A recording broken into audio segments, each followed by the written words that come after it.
I think I'm ready, sort of. I think I'm ready. Who knows? All right. Hello and welcome to Learning the Law, a podcast about all things legal with a focus on current events, where we try to teach you things in an hour. My name is Ashley, aka Phoenix Nymphy, and my co-host, who is the man of the hour, my husband, Ronald. This podcast is purely educational and should not be taken as legal advice. This podcast does not create an attorney-client relationship, and this podcast is based on his interpretation of relevant law, and any opinions expressed are the opinions of the individual making them and do not reflect the opinions of any firm, company, or other individuals. Ron is a licensed attorney in the state of California. Yes, I am. And have been since September of 1999. This week, the podcast is sponsored by NordVPN. With more than 10 years of experience, NordVPN is a leading VPN provider. NordVPN gives you military-grade protection online. You can access all your favorite sites without restriction. NordVPN never logs your activity when using their servers, and you can always trust your privacy to NordVPN. Thank you, NordVPN, for sponsoring Learning the Law. If you use our link, you can have access to all this, and you can also help out the podcast. Link is in the chat, and it will also be available in our description everywhere. So, yes, we are back. Originally, I was just going to record this and then post it later, but I figured just, might as well just go live. In case anybody has questions, we're kind of all over the place this week. I'm dealing with medical issues, and this is what you get. This is what you get. This is some heavy topics. This is a heavy topic. Oh, whoops. Not the button I wanted to. There we go. It's a heavy topic. I'm posting everything in the chat on what we are going over. But we are back with part 2 of the Texas Abortion Law, and we haven't even gotten to the lawsuit that the DOJ has brought to Texas. So this is quite a bit. There's quite a bit going on. There's a lot of stuff unfolding. So we're slightly behind, but there's a reason for that. We want to make sure to get you the best information, the most information, and the right information. We don't want to say something and then it turn out it be wrong. Because this is an educational podcast, so we will be slightly delayed in all of the information that comes out as it comes out. And for that reason, because we want to be able to muddle through that and make sure that we get you the right and the best information that we can. So, yeah, I guess let's just go ahead and start in. We are, for those of you who are following along, we are at section 209 in the actual bill. We are going through the actual law, what it actually states right now. It's kind of boring, but some of the information that's out there is not 100% correct. So we want to be able to give you the right information. Correct. And when we say section 209, that's the last 3 numbers in the section. It's the full section is section 171.209. Yeah, that is, yes. Thank you. I'm turning off my phone because it's over here making noises. Let me turn that off. There we go. All right. And what section 209 does, it gives limitations on the undue burden defense. Now, what the undue burden defense is, Roe v. Wade said you cannot create an undue burden to women seeking an abortion procedure. they didn't really give any guidelines towards it. So this particular section, the state took it upon themselves to give limitations to this defense. Now, once again, this law does not go after the actual person who obtains the abortion, just those who have helped in whatever way, whether it's the doctor, the Uber driver. Basically, what they're doing is they are punishing the woman by making her feel like crap because she's getting everybody around her in trouble. That's their goal. Because people don't want to get into trouble because they've mistaken, because they've helped somebody.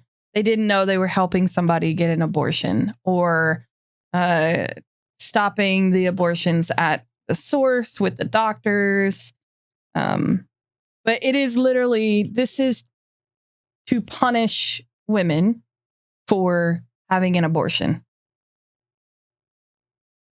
Correct. And so the section says that a person sued under this law cannot assert the rights of a woman seeking an abortion as a defense to the lawsuit because they're a third person and they don't have standing to assert the rights of the woman. So, in a nutshell, they've kind of taken that defense away from a person. Because it's not the woman that it's directly affecting, even though it is. Now, they do make an exception if the United States Supreme Court holds that the Texas courts must confer that standing on the defendant to this lawsuit. Good luck with that. Can you explain that in layman's terms? Yeah. If the United States Supreme Court comes out with a ruling in a case brought before it that says that a third party, not the woman itself, but say the doctor or whoever gives her cash for the abortion, if anyone, has the constitutional right to assert that defense, and the states have to follow that ruling, then this particular section of the law is overruled. Gotcha. So, because I do believe, I read an article today about how women are driving thousands of miles alone so that they do not cause other people to get into trouble for having an abortion. And they are driving thousands of miles to go to a different state. Here's how broad and vague this law is. Did they buy some gas to go? Who sold them that gas? The person who sold them the gas to go is now aiding and abetting her getting. What? That is such. Are you serious? Sure. You can take this aid and abet thing to the extreme. This is so ridiculous. This is so ridiculous. This is okay. If she pays for the service with a credit card, I think I said this before, is Visa or MasterCard or whichever credit card you got, aiding and abetting her? Right. No, What's the difference between Visa paying for it and her father or mother giving her cash? There is no difference. And they did it that way on purpose so that they could go to those extremes. Yeah. And hopefully such an overbroad and vague writing of the law will be its undoing. Yeah. Okay. So a defendant can establish undue burden if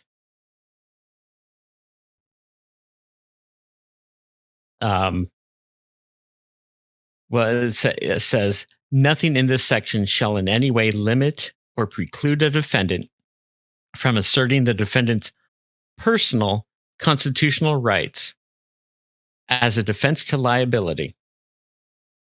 That's a defendant to the lawsuit. And the court may not award relief if the conduct for which the defendant has been sued was an exercise of state or federal constitutional rights that personally belong to the defendant. Meaning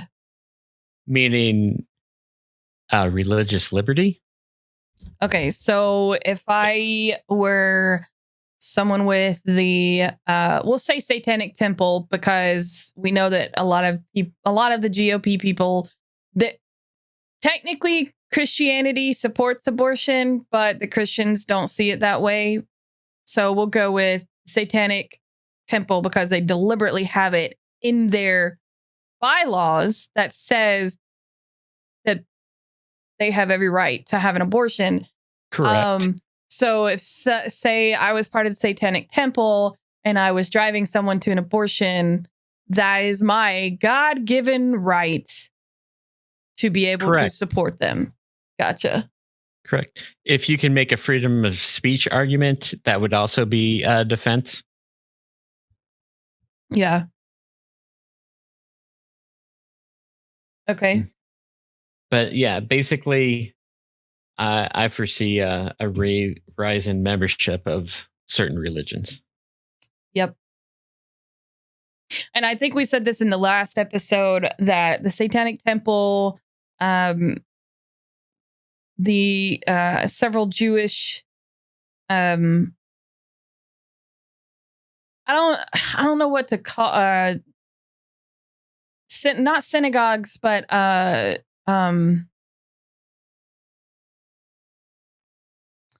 sects, like SECTS. Yeah. Are that are in Texas are also filing suit. Right, because from my understanding, Jewish law does not prohibit abortion. Correct. In fact, there's a ritual that actually performs an abortion. Mm-hmm. Which sounds very much like a lot of the, if you read it, it's a known, like, I mean, Native Americans have a way. A lot of indigenous cultures have a way to naturally abort people, just abort, a fetus just by taking herbal teas and all that stuff. Like there's, this stuff was created, this stuff is made. Like this is something that's been in practice for millennia. It's only in the 1900s that abortion became a thing. Abortion rights became a problem. Okay, so that's section 209. Do I need to lock him in the bedroom?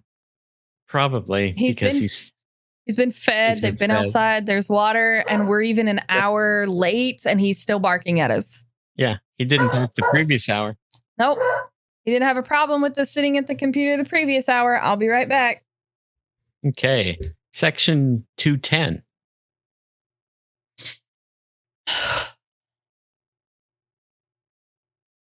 This section is entitled Civil Liability Venue. So the lawsuit has to be brought in the county in which all or a substantial part of the event or omission giving rise to the claim occurred.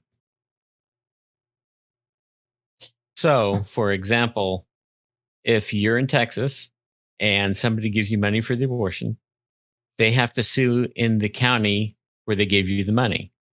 However, if you cross state lines and someone gives you money in another state, you can't bring a lawsuit against that person because Texas law has no jurisdiction. Right. Okay. Okay. So it can only, so it's very limited. It can only be in that area. So basically, if someone traveled cross country and had to get gas a couple of times, you'd have to bring a lawsuit every time that person got gas. That's one of them. That's one venue. The next one is the county of residence for any one of the natural person defendants at the time the cause of action accrued. Meaning, what does that mean? Natural person defendants? Yeah, that means an actual real live living person as opposed to a business. Okay. So you can sue in the county of the resident that gave you the money, for example, even if it's not the county of the person receiving the money, or even if you receive the money out of state. Okay. Can you have an example, like with actual? Because I'm so confused right now.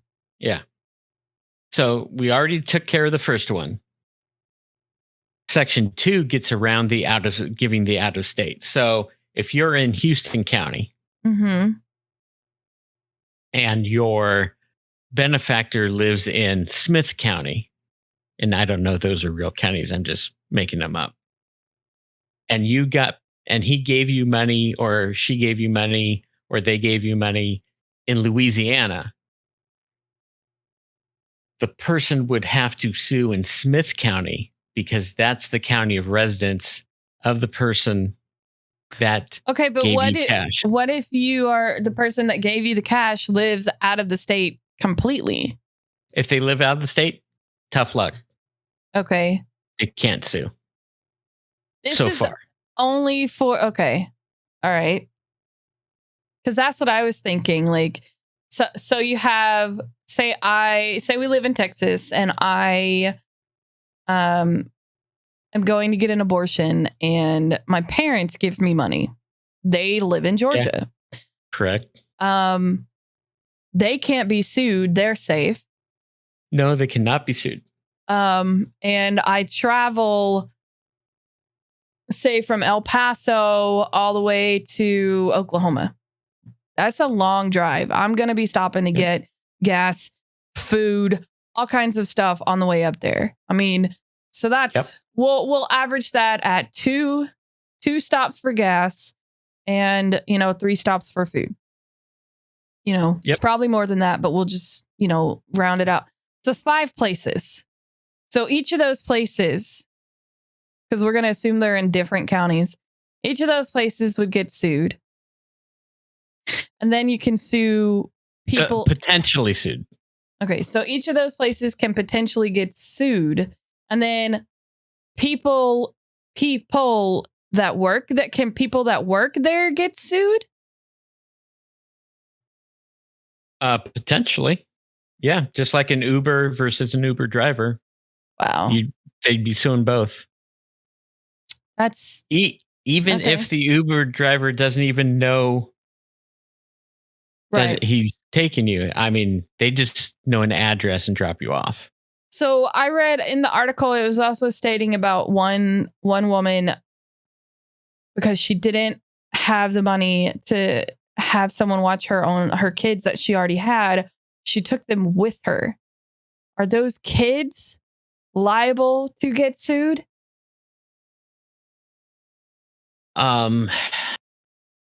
I don't know what Texas law is concerning suing a minor.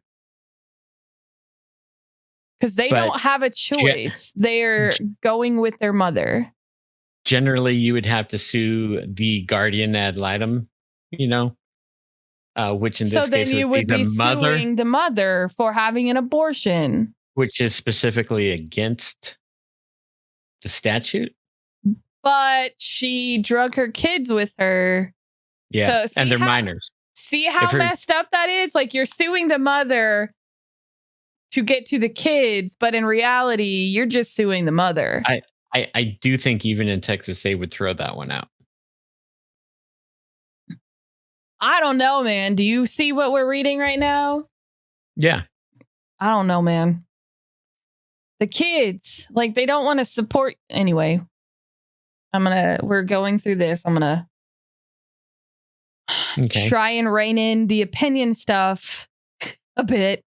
All right. So that's Okay. The third place you can bring the lawsuit is the county of the principal office in the state of Texas of any one of the defendants that is not a natural person, that is a business or corporation. right. So we've already established that. Yeah. So basically, what it boils down to is the business and the people who work in the business and the owners of the business could potentially be sued. Correct. So And stupid. then number 4 is the county of residence for the person suing if the person is a natural person residing in Texas. So the last place they can bring it is the county that they live in. So basically, this is just giving them options on where they can sue people. Correct. Well, the lazy man is going to do it in their own county. Be like, I know that, Maureen over here got an abortion and she went to the AM/PM to get gas. So I want to sue them for supporting her abortion. Yes. Now, that particular portion would come under attack under a due process claim because that turns 200 plus years of American jurisprudence on its head. What's jurisprudence? Legal process. Okay. Um, I mean, going because through you've all always of this stuff, it just completely flies in the face of what we've already established in this country as far as the as far as how the legal system goes. Like, all of this is just a big middle finger to the Department of Justice in this country. It may, like, not only is it Roe v. Wade, but like, it's allowing you to sue anyone for anything that you can't even, how can you prove that they got an abortion? Because that's none of your business, right? Like, that's what I don't understand. That's what gets me the most about this thing is, how do you know that they actually got an abortion and you're going to waste all of this money and this time to sue people for something you don't even know if it happened because it's against HIPAA for you to even get access to the records to find out if she got an abortion? Here's the thing with that. Most people in Texas that are going to get sued under this probably don't understand or heard of what HIPAA is. So they're going to go to a deposition. They're going to be asked all these questions, and they're going to think that they have to answer them. That's why you should not be going to a deposition without an attorney. Most of them are not going to be able to afford it.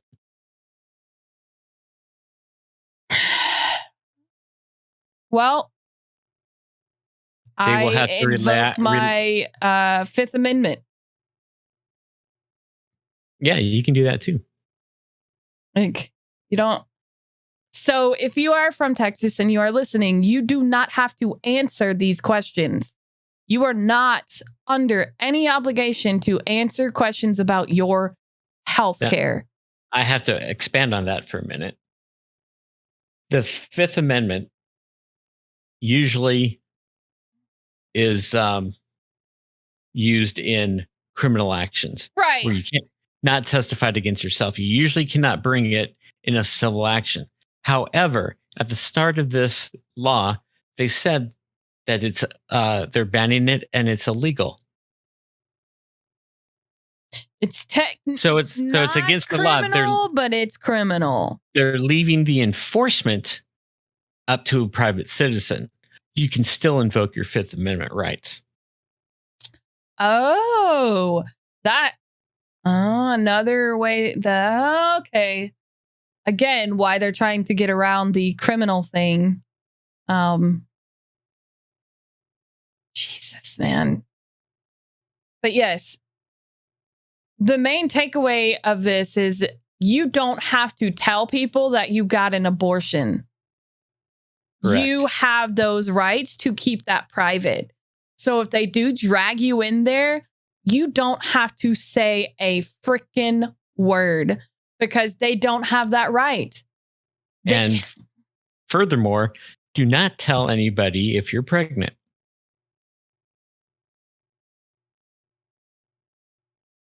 Unless you're, planning on keeping it to term. Well, and here's the thing that really, really irks me about this situation. There are people who you get pregnant and they're like in the second trimester, something comes up and it's not going to be a viable pregnancy, or there's all kinds of things that can come up during that second trimester. And you have the right to choose an abortion. Like it doesn't like, why? Anyway, I feel like I'm talking in circles right now about this, so it's best to just move on. You'll love this next section. Section 211. Sovereign, governmental, and official immunity preserved. Excuse me. Does that mean that if Ted Cruz gets a woman pregnant and gets her helps her have an abortion, he doesn't get sued? Correct. That is so messed up. Messed up. I'm going to read this section. This state has sovereign immunity.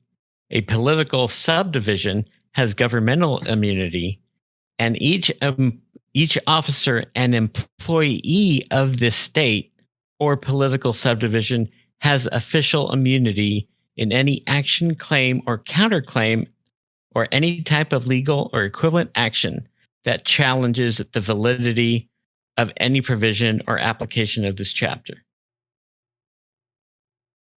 So it's not just Ted Cruz. It could be a police officer. Oh, I know. I'm aware. I'm just bringing up Ted Cruz because we all know that he is the worst. Historically, the GOP give their mistresses abortions. Right.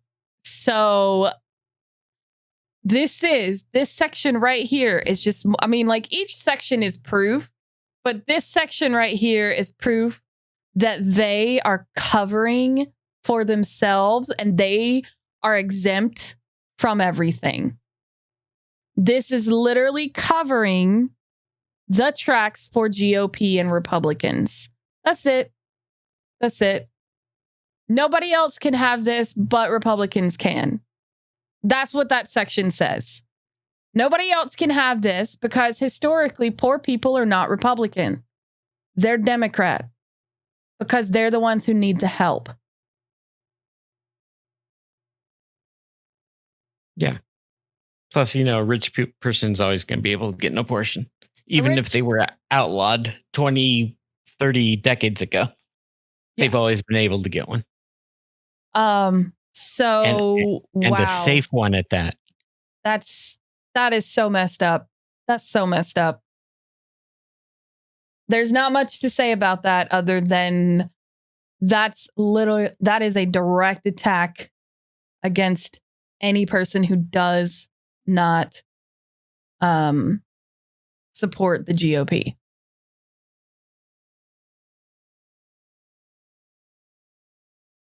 And then the next section, section 212, it's really just a housekeeping legal process kind of section. It's called severability, section 212. And basically all this mumbo jumbo and legalese says if any part of this law is found to be unconstitutional, the other parts are still valid. But what if the entire thing is unconstitutional? If the entire thing is unconstitutional, then the whole law is thrown out. Good. But say that immunity clause is unconstitutional, so you could sue Ted Cruz. If that's the only portion that they find unconstitutional, the rest of the law stands. God. And based off of one of the previous sections, if Ted Cruz had an abortion, if he paid for an abortion a few years ago, he could be sued now. Based off of one of the sections earlier, remember? Yes. So, because according to that section, it was like 207 or 208. According to that section, it didn't matter what time, if it was pre-Roe v. Wade, during Roe v. Wade, you can sue them. Correct. Okay. And so you get to get through the mumbo jumbo. You get to a section called 30.022, which is the award of attorney's fees in actions challenging abortion laws. Okay. And in this, you will find that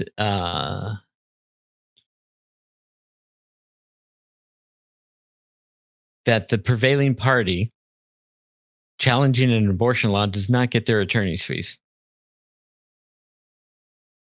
Prevailing party. Right. So if you successfully sue and get the abortion law overturned in Texas, you're not going to get your attorney's fees. I was able to mute myself before I sneezed. I'm proud of that. Okay, can you say that again? Yeah. I couldn't hear it. I was sneezing. If you successfully sue in the state of Texas and have this law overturned, for example, you're not going to get your attorney's fees. You're going to still have to pay for it yourself. Okay. And that goes, looks like it goes all the way through state appellate. Nah, you're going to pay for it because I'm going to keep pushing it. This basically, it's to stop people from trying to sue and overturn this case or overturn this law. That's what that sounds like to me. Yeah. Wow, that was a delayed yes. Well, I'm scanning the text at the same time I'm answering. Okay. Okay, so then you go down and there's a section 171.005 that says, oh, hold up. Basically, where are you? I'm on page 17. This doesn't have page numbers, this thing that I'm looking at. So it's a few ways down because you got to go through all the legalese of. I see section 5311.036, construction of abortion statutes. Yeah. Have you passed that? Yeah, I went past that because that section just explains how an abortion law needs to be worded or coded. Okay. It's boring, it's legalese, and doesn't have any effect on the law itself. Gotcha. Okay. Section 6, 171.005. Yes. Health and safety code. Yeah. Except for subchapter H, which we don't have subchapter H here. This shall be enforced exclusively through the private civil enforcement action described in section 208 and may not be enforced by a commission. In this case, the Health and Safety Commission. Right.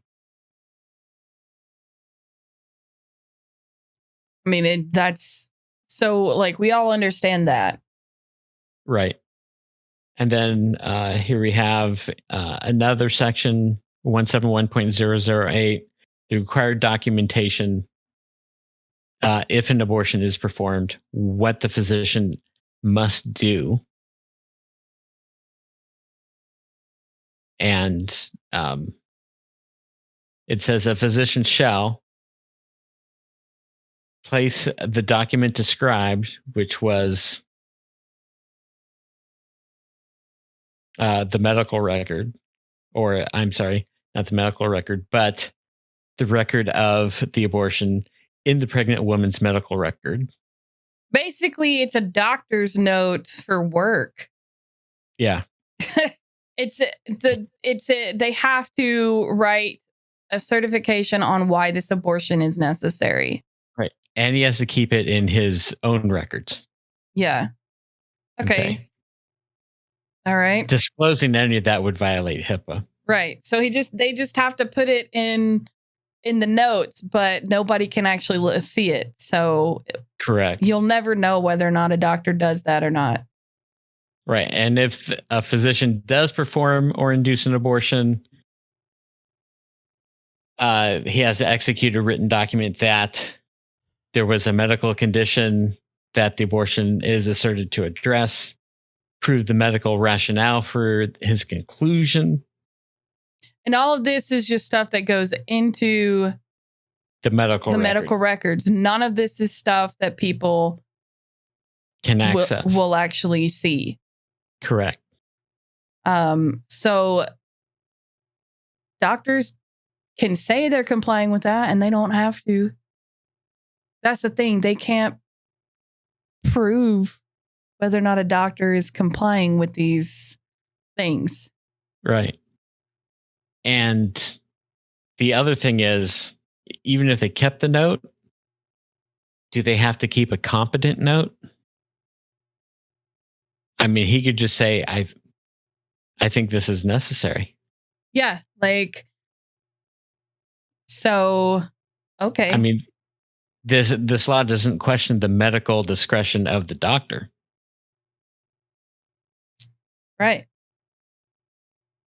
I mean, there's, a lot of poor doctors that don't keep the documentation for heart attacks, much less anything else. And then it looks like it just goes down and continues to say what the doctor needs to put in. Right. But who's going to know? Right. For example, the probable gestational age at the time the abortion is performed. You can flub that. Yeah. And I hate to say it, but a good doctor would. Because a good doctor would know that this is a bullshit law. A good doctor probably wouldn't give a crap about this. So while, yes, doctors can be sued, you have to prove that the doctor actually did the abortion. Right. And how are you going to prove that the doctor actually did the abortion without looking at medical records? You can't. And who knows? The doctor may be a member of the Satanic Temple. Right.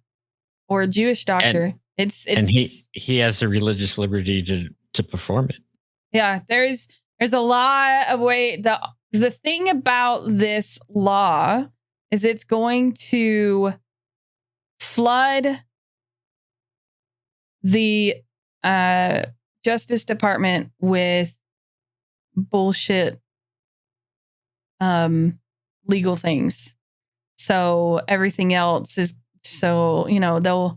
because while we're focused on this, they're also trying to Texas is also, by the way, trying to overturn the I can't remember what the name of it is, but basically it's a law where indigenous children who are removed from their homes are placed in indigenous homes. And they're trying to remove that and say, no, these indigenous kids can go anywhere.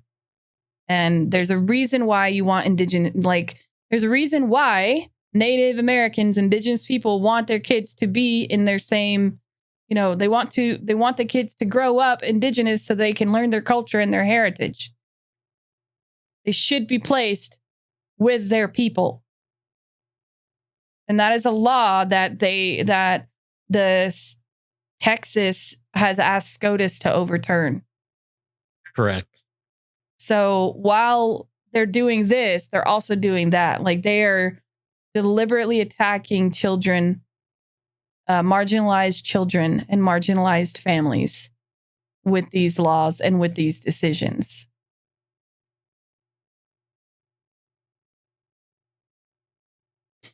Is that? Oh, yeah. Are we done? We're almost done. I mean, the rest of this is just the actual form that the physician has to fill out. It's just, that's what it looks like. The rest of this looks like it's not.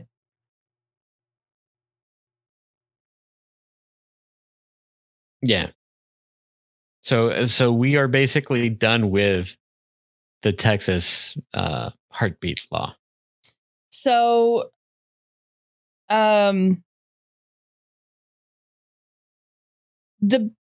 would you say is the biggest takeaway from this so far? Because next week we'll start to address the DOJ lawsuit and go through that and talk about that. The biggest thing so far to me is, one, this law is blatantly unconstitutional as long as Roe v. Wade and Casey v. Planned Parenthood are the law of the land. Mm-hmm. It is unconstitutional in that the state has given up their enforcement of the law to private citizens. It's a lack of due process. It is over broad, vague. They don't even limit potential people suing to citizens of Texas. I could sue someone in Texas. Oh, let's file a lawsuit against Ted Cruz. You know he's paid for an abortion.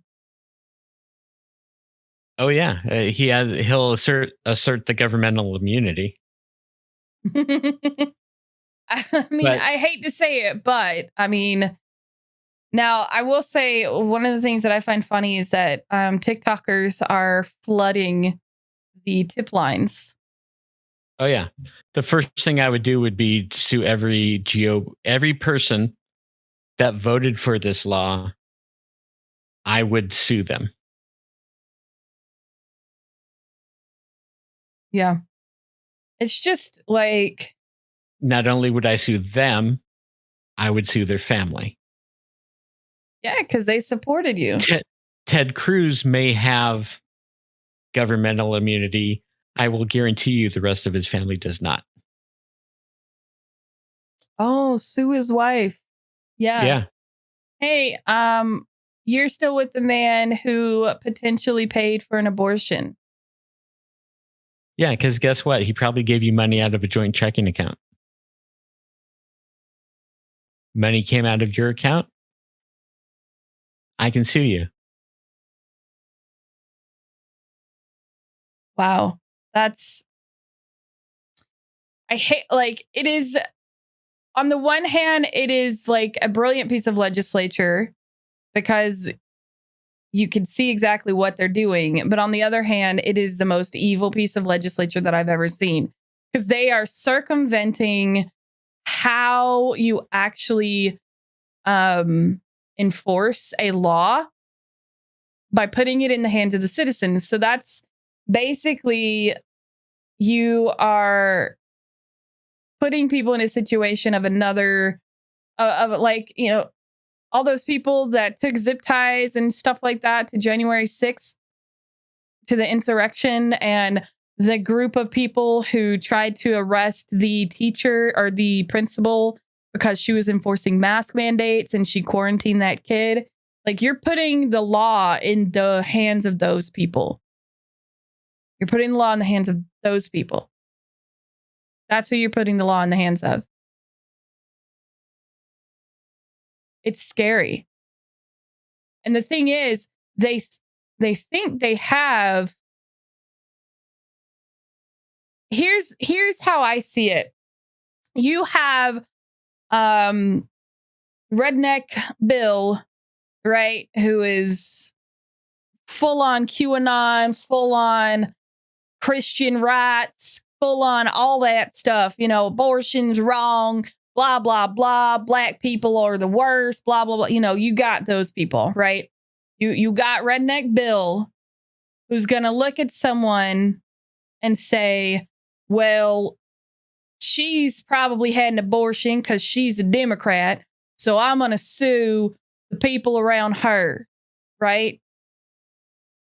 Because this law allows you, if you suspect someone has had an abortion, to do that. And that Right. just, like, I think she's had an abortion, so I'm going to go file a lawsuit. Okay.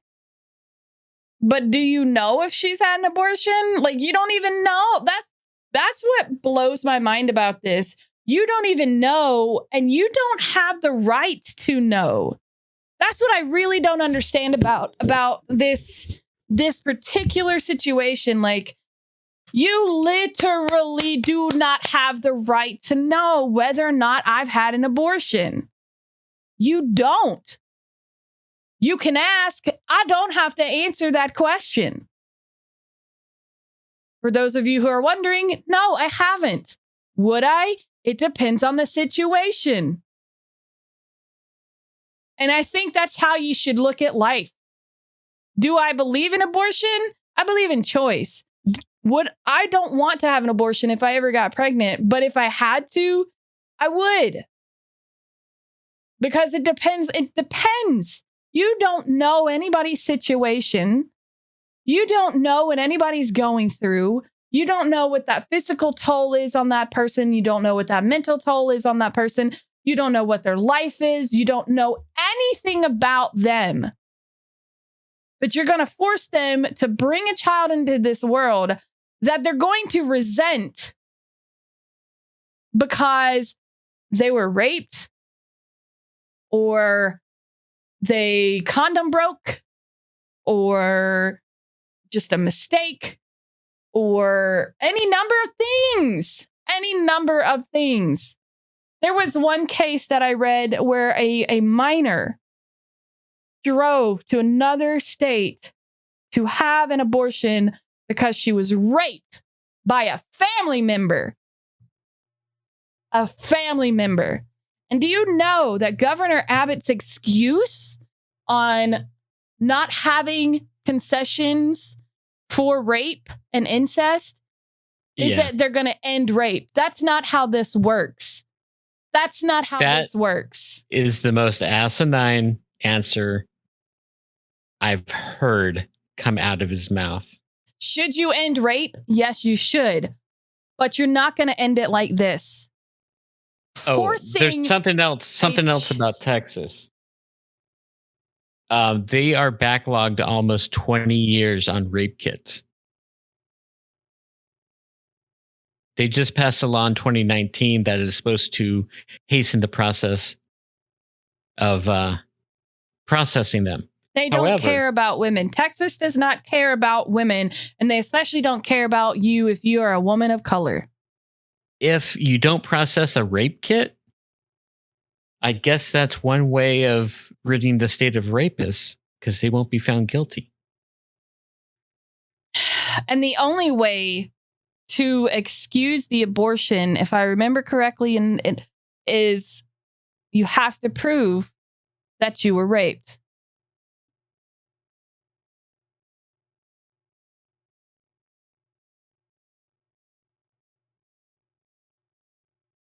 You have to prove that you were raped. How do you prove that you were raped when they can't do a rape kit? When they can't do a rape kit, when 90% of people don't listen to us when we talk about it. And just about every rape defendant out there says it was consensual. Yeah. You will never get rid of rape like this. You will.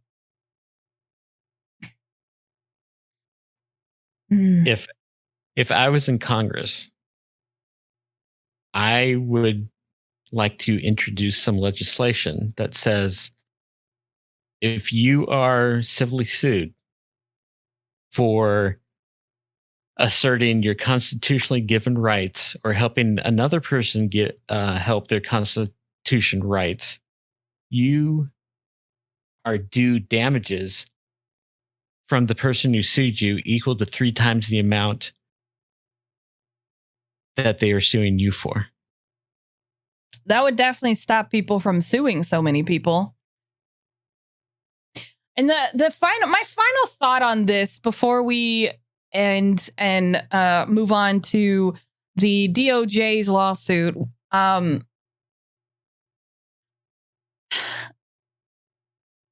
There are no damages to you as a person who has nothing to do with a woman's right to choose. Even though they've established damages, there's literally no damages. It affects nothing. Someone going to a doctor does not affect anybody else. Someone going to the doctor to get a procedure does not affect you in any way, shape, or form, regardless of the fact that Texas claims it does. It doesn't. Unless you are in there with me and the doctor looks at you and says, even if you are with me, it doesn't affect you. Even if you are in the actual building in the room with me as I'm talking to the doctor, it still doesn't affect you. You know why? It is not your body. And for those of you who are screaming, my body, my choice, about the masks, what about a woman's body and a woman's choice to do what she wants with her body? Where's the same energy?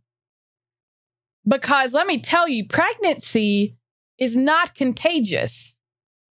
I can't get you pregnant if I were pregnant. That's not how that works. And a woman can only get pregnant maybe. Well, actually, hold up. We've actually talked about this last week, but I'm going to say it again. A woman is only fertile 1 week out of the month, maybe 2 weeks out of the month. Okay. A woman can only get pregnant once a month, once every. Well, there are weird accidents where they actually end up getting pregnant twice within that month. And that's where, that's a way to have twins. Okay. Because you can conceive, but a woman cannot conceive as many times as a man can create. Do you understand this? Do you understand that the egg, we are born with a specific amount of eggs. When they drop, they only drop so many times. If you ovulate, it only drops 1 egg at a time, sometimes 2. Occasionally there will be some weird like octuplet bull crap, but on average, 1 egg a month. 1 egg. And you have 2 weeks to possibly get pregnant. Okay? Okay? But that's still 1 egg. 1 egg a month. So you have 12 opportunities for a woman to get pregnant. For a person with a uterus and ovaries to get pregnant. 12.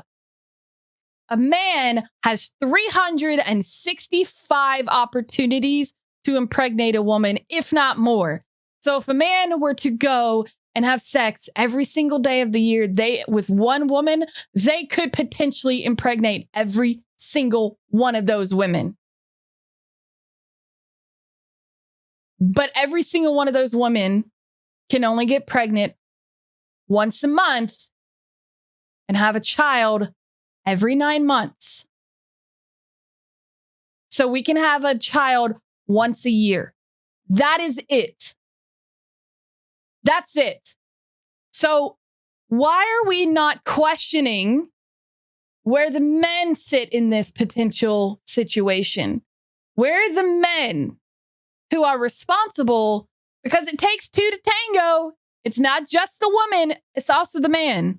Why are we not questioning what happens to the man who impregnates this woman who gets an abortion? Can I cut in just for a second? Since you say that, I would have to say that the statute is written vaguely enough that you could sue the father in this case. Because if she did not get pregnant, she wouldn't need an abortion. And therefore you have aided and abetted the abortion itself. Just another legal theory. Okay, sorry. You know what?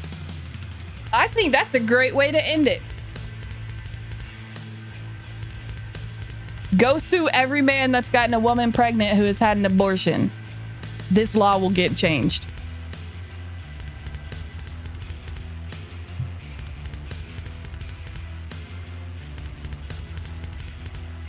Not only that, it can be the woman getting the abortion that can sue him.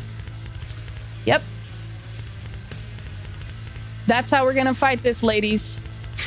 You sue the baby daddy. It's done. That's how you get rid of this law. And with that, we're going to wrap this up. Thank you, everyone, for listening to Learning the Law. We will be back next week here on YouTube. If you like this podcast and want to hear more, don't forget to like, subscribe, and follow and share in all your favorite places. You can find it hosted live here on YouTube. And you can use the hashtag Learning the Law on all social media to follow in more places. We are also on Twitter at Learning the Law. You can find Ron on Twitter at Necrokijo, Necrokijo, and me at Phoenix Nymphy. If you have any questions, please tweet, comment, or email us at twolazydogsmedia@gmail.com. This has been a Two Lazy Dogs production.